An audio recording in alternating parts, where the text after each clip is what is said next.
فضلكم يا والدي عمني حتى اللجم كل هم قد أصبنا زادكم بالطبع هم. السلام عليكم ورحمة الله تعالى وبركاته. May the peace and blessings of Allah be upon all of you. Today I would like to talk about the importance of the roles of the parents in Islam.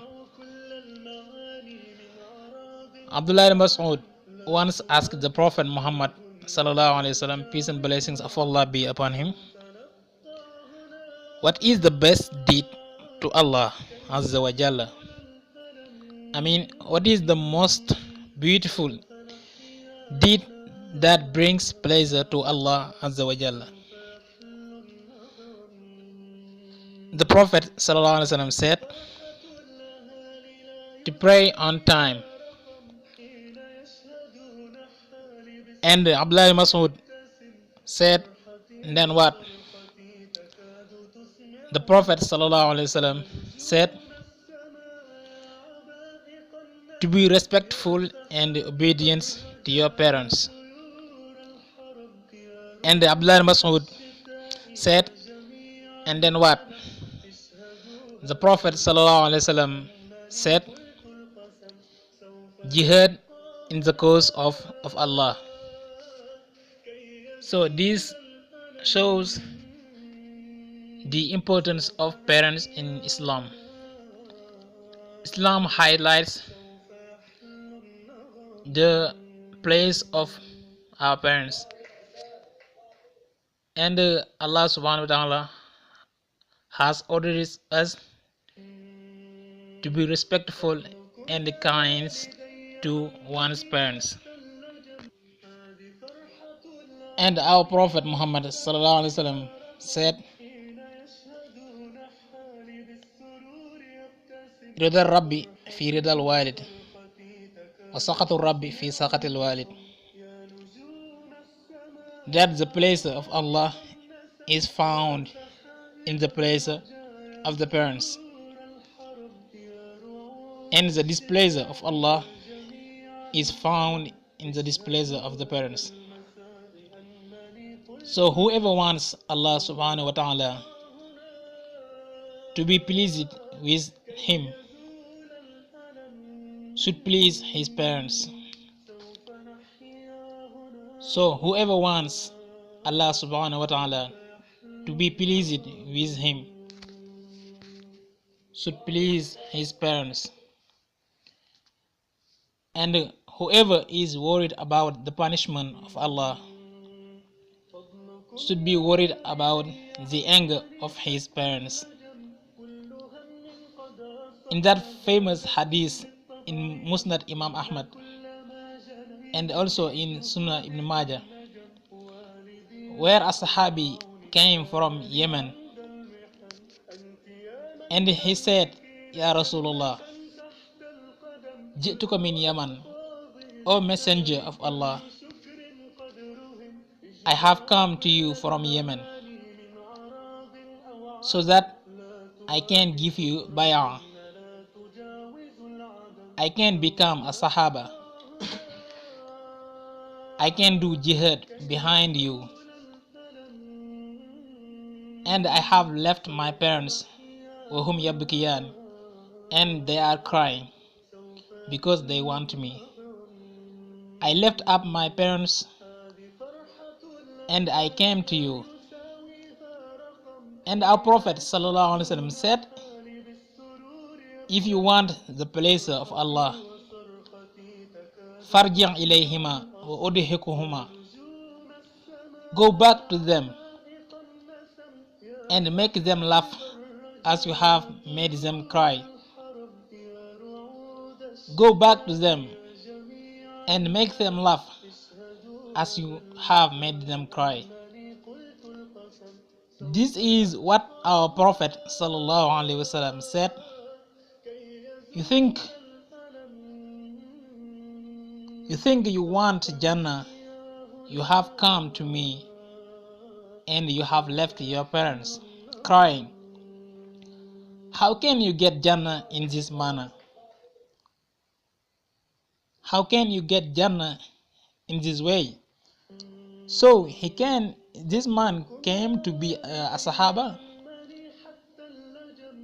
He came to do jihad behind the Prophet, behind the Messenger of Allah, but he left his parents crying.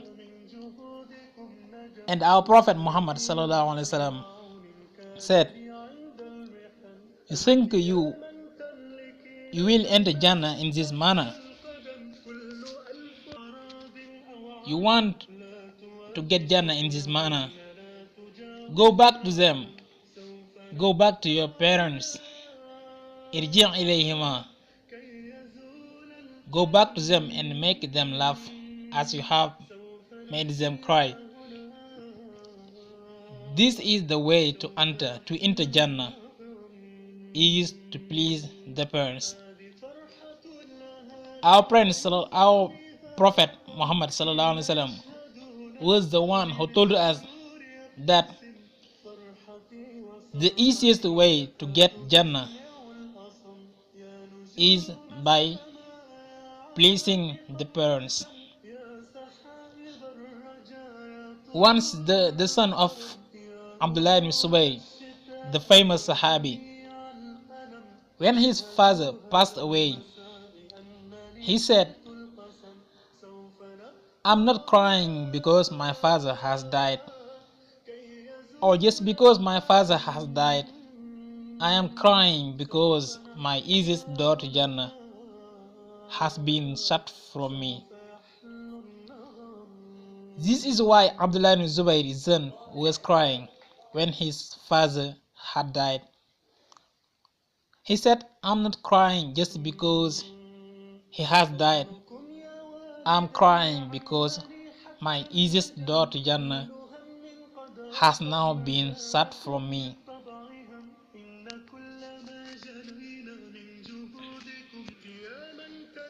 So, we don't know how long we have with our parents. For those of you whose parents are alive, do whatever you can to please them and make them happy. For those whose parents have moved on or have passed away, there is much that can still be done. A man came to the Prophet ﷺ and said, O Ya Rasulullah, O Messenger of Allah, my mother has died. What can I do to help my mother now that she's dead? Is there anything I can do? The Prophet ﷺ said, Ajal, yes. There is much you can do. Make dua for her. Seek istighfar, forgiveness for her. Give sadaqah on her behalf. Make udhiyah. Go for hajj and umrah. Visit her relatives and friends that you would not otherwise visit. So there are things that can be done once your parents have moved on from this world. Sadaqah, zakat, hajj and umrah. Being in touch with their family and friends. This is something that most of us don't think about. There are friends and relatives you don't think about, but they would contact them. They would go to their houses. So if they pass away, it's your job now to be in touch with those families, to go and establish relations with them just for the sake of your parents. And one final point of advice: that I have to share with you, my brothers and sisters in Islam. Those of you who are still young and healthy, teenagers, realize that as you grow older, your greatest regret will be always the bad memories that you have left with your mother and father. You will never be able to take back a harsh word. You will never be able to take back a bad memory. Anytime you cause your mother or father to stress, it will cause you much grief, much sadness as long as you live. It is easy to get anger as a young man or woman, but the regret and the memories that remain will be painful for you. So, brothers and sisters, treat your mother with respect, with the best respect than your father, because paradise is under the mother's feet. Never disobey your parents, nor make them angry. Otherwise, you will live a miserable life in this world and the hereafter. And your children will treat you likewise. Ask your parents gently if you need something. Always thank them if they give it to you, and excuse them if they don't. And never insist on a matter if they refuse to give you something. It is related from Talhat ibn Muawiyah as-Salami, who said, I came to the Prophet ﷺ and said, O Messenger of Allah, I want to perform jihad in the way of Allah. The Prophet Muhammad ﷺ asked him, is your mother alive? Talha replied, yes. Then the Prophet said, cling to her feet, because paradise is there. Cling to her feet means to submit yourself to her, be close to her, protect her, your mother. Serve her, because in this is paradise, and with her satisfaction you will enjoy the good blessings of Allah subhanahu wa ta'ala. So my dear brothers and sisters in Islam, remember Allah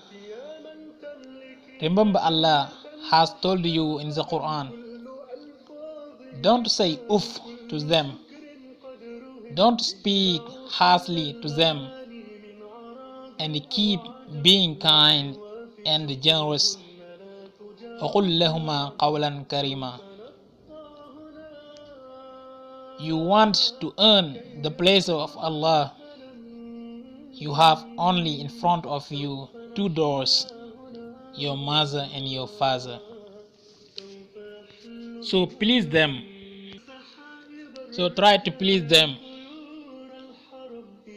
Then you will enter Jannah, inshallah. So care for those who want to care of you. This is one of the highest honors. Don't ever abandon your parents, because there are some people who are born without parents. Appreciate your parents,